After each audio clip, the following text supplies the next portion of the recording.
Thank you for having me here today, sharing your 21st annual Martin Luther King Day celebration.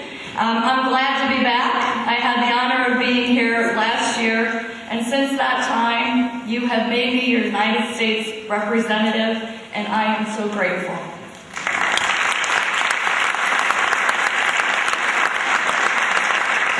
I want to thank the organizers of this event for their hard work and dedication to the ideals espoused by Dr. King, especially the King Holiday Commission and its chairwoman, LaTanya Conley,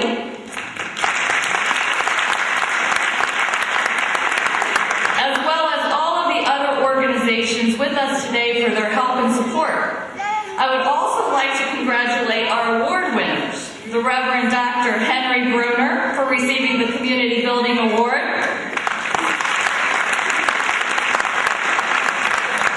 Minister Annie Lou Taylor for receiving the Community Service Award,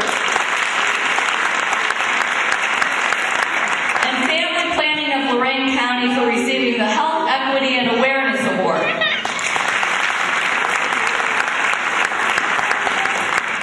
It is so important that we honor Dr. King on this day because he exemplified courage of conviction and stood up in the face of great personal danger for what he believed in. Good to see all of you.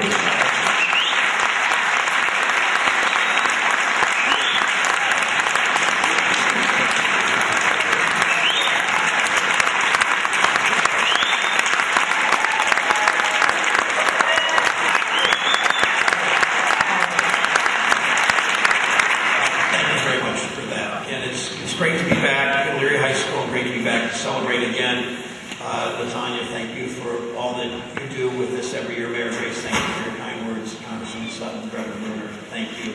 And Second Baptist, thanks for honoring God and honoring us with your voices today. Thank you very, very much. I just came earlier this morning. I was a little bit late because there was a Martin Luther King celebration breakfast in Cleveland. And Arnold Pinckney, who is one of the most prestigious community leaders in all of Greater Cleveland, said to this, he was the one that introduced me just to stand up there and say hello. And the last thing he said was, Sheriff, when you start your job, bring our troops home. And,